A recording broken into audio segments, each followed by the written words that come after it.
RSS BJP ವಿರುದ್ಧ ಪ್ರಿಯಾಂಕ್ ಖರ್ಗೆ ಮತ್ತೊಂದು ಅಸ್ತ್ರವನ್ನ ಬಿಟ್ಟಿದ್ದಾರೆ. ಬಹುಶಃ ಗ್ರಾಮೀಣಾಭಿವೃದ್ಧಿ ಇಲಾಖೆಯಲ್ಲಿ ಅಥವಾ ಐಟಿ-ಬಿಟಿ ಇದರಲ್ಲಿ ಏನು ಮಾಡಕ್ಕೆ ಕೆಲಸ ಇಲ್ಲ ಅಂತ ಅನ್ಸುತ್ತೆ ಪ್ರಿಯಾಂಕ್ ಖರ್ಗೆ ಅವರಿಗೆ. ಅದಕ್ಕೆ ಅವರು ಈಗ ಆರ್ಎಸ್ಎಸ್ ಹಿಂದೆ ಬಿದ್ದಿದ್ದಾರೆ. ಸಿಎಂಗೆ ಮತ್ತೊಂದು ಪತ್ರ ಬರೆದಿದ್ದಾರೆ ಸಚಿವ ಪ್ರಿಯಾಂಕ್ ಖರ್ಗೆ. ಆರ್ಎಸ್ಎಸ್ ಫಾಲೋ ಮಾಡೋ ಸರ್ಕಾರಿ ನೌಕರರಿಗೂ ಕೂಡ ಲಗಾಮ್ ಹಾಕೋದಕ್ಕೆ ರಾಜಕೀಯ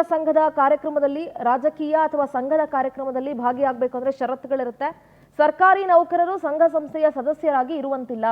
ಕಾರ್ಯಕ್ರಮಗಳಲ್ಲಿ ಭಾಗವಹಿಸೋದಕ್ಕೆ ನಿಷೇಧ ಮಾಡಿ ಸುತ್ತೋಲೆ ಹೊರಡಿಸಿ ಸೂಕ್ತ ನಿರ್ದೇಶನಕ್ಕೆ ಪ್ರಿಯಾಂಕ್ ಖರ್ಗೆ ಆಗ್ರಹಿಸಿದ್ದಾರೆ. ಅಲ್ಲ, ಯಾವ ಸಂಘದ ಅಂದರೆ ಸರ್ಕಾರಿ ಕೆಲಸದಲ್ಲಿ ಸರ್ಕಾರಿ ನೌಕರರಾಗ್ಬಿಟ್ರೆ ಎಲ್ಲವನ್ನ ತ್ಯಾಗ ಮಾಡಿಕೊಂಡು ಬರೀ ಸರ್ಕಾರದ ಕೆಲಸನೇ ಮಾಡ್ಕೊಂಡು ಇರಬೇಕು ಅನ್ನುವಂಥ ನಿಟ್ಟಿನಲ್ಲಿ ಪ್ರಿಯಾಂಕ್ ಖರ್ಗೆ ಅವರ ಹೇಳಿಕೆಗಳಿದಾವೆ. ಕಡಿವಾಣ ಹಾಕುವಂತೆ ಸಿಎಂಗೆ ಪ್ರಿಯಾಂಕ್ ಖರ್ಗೆ ಮನವಿ ಮಾಡ್ಕೊಂಡಿದ್ದಾರೆ. ಕೇವಲ ಆರ್ಎಸ್ಎಸ್ ಮಾತ್ರ ಅನ್ವಯಿಸಿ ನಿಯಮ ಜಾರಿ ಮಾಡ್ತಾರೋ ಅಥವಾ ಎಲ್ಲಾ ಧರ್ಮದವರು ಕೂಡ ಸರ್ಕಾರಿ ಕೆಲಸದಲ್ಲಿದ್ದಾರೆ, ಅಲ್ಲಿರೋರು ಕೂಡ ಅವರವರ ಧರ್ಮದ ಸಂಘಗಳಲ್ಲೂ ಕೂಡ ಸೇರೋ ಹಂಗಿಲ್ವಾ ಅಂತ ಪ್ರಿಯಾಂಕ್ ಖರ್ಗೆ ಮತ್ತೆ ಆರ್ ಅಶೋಕ್ ಅವರು ಮಾತಾಡಿದ್ದಾರೆ. ಏನ್ ಹೇಳಿದ್ದಾರೆ ಕೇಳಿಸ್ಕೊಳ್ಳೋಣ. ನೀವು ಹೇಳ್ದಂಗೆ ಸರ್ಕಾರಿ ನೌಕರರು ಅವ್ರು ಕೆಲಸ ಮಾಡ್ತಾ ಇದಾರೆ ಅಂತ ನಾವು ಅನ್ಕೊಂಡಿದ್ವಿ. ಆದರೆ ನಿನ್ನೆ ಮೊನ್ನೆ ನೋಡಿದಾಗ ಗೊತ್ತಾಯ್ತು ನಮ್ಗಿಂತ ಹೆಚ್ಚು ರಾಜಕೀಯದಲ್ಲಿ ಇವರು ಪಾಲ್ಗೊಳ್ತಾ ಇದಾರೆ ಅಂತ. ನಾವೇನು ಯಾರ್ದು ವೈಯಕ್ತಿಕ ವಿರುದ್ಧ ಇಲ್ಲ. ಇಲ್ಲಿ ನಿಮ್ಮ Karnataka state civil service conduct rules 2021 ಅಂತ ಇದೆ, ಇದು ಪಾಲನೆ ಮಾಡಿ ಅಂತ ಅಷ್ಟೇ ಹೇಳ್ತಾ ಇರೋದು. ನಿನ್ನೆ ಮೊನ್ನೆ ಕೆಲವು ಜನ ಇದನ್ನ ಮೀರಿ ಕೂಡ ಭಾಷಣ ಮಾಡೋದು, ಪಾಲ್ಗೊಳ್ಳೋದಾಗಿರ್ಬೋದು ಅಥವಾ ಬೇರೆ ರೀತಿಯಲ್ಲಿ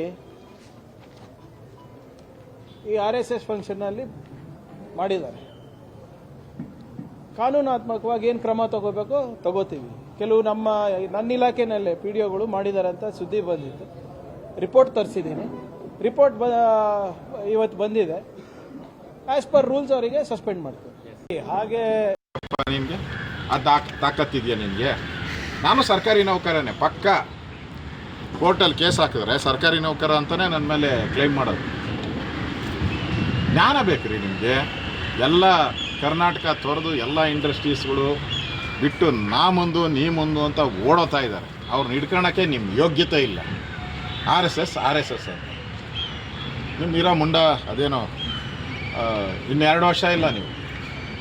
ನಿಮ್ಮ ಯೋಗ್ಯತೆಗೆ ಇನ್ನೆರಡು ವರ್ಷ ಇರಲ್ಲ ನಿಮ್ಮ ಸರ್ಕಾರ. ಅದ್ರ ಮಧ್ಯೆ ಈಗ DK ಶಿವಕುಮಾರ್ ಏನಾನ ಬಾಂಬ್ ಹಾಕಿದ್ರೆ ಅದ್ರ ಮಧ್ಯೆನೇ ಬಿದ್ದು ಹೋಗ್ಬಿಡ್ತೈತೆ ನಿಮ್ಮ ಸರ್ಕಾರ. DK ಮೇಲೆ ನಿಂತಿದೆ ನಿಮ್ಮ ಸರ್ಕಾರ. DK ಡಮಾರ್ ಅಂದರೆ ನಿಮ್ಮ ಸರ್ಕಾರ ಪುಟ್ಟಿಯಪ್ಪ. ನಿಮಗೆ ತಾಕತ್ತಿದೆಯಾ ನಿನಗೆ? ನಾನು ಸರ್ಕಾರಿ ನೌಕರನೇ ಪಕ್ಕ.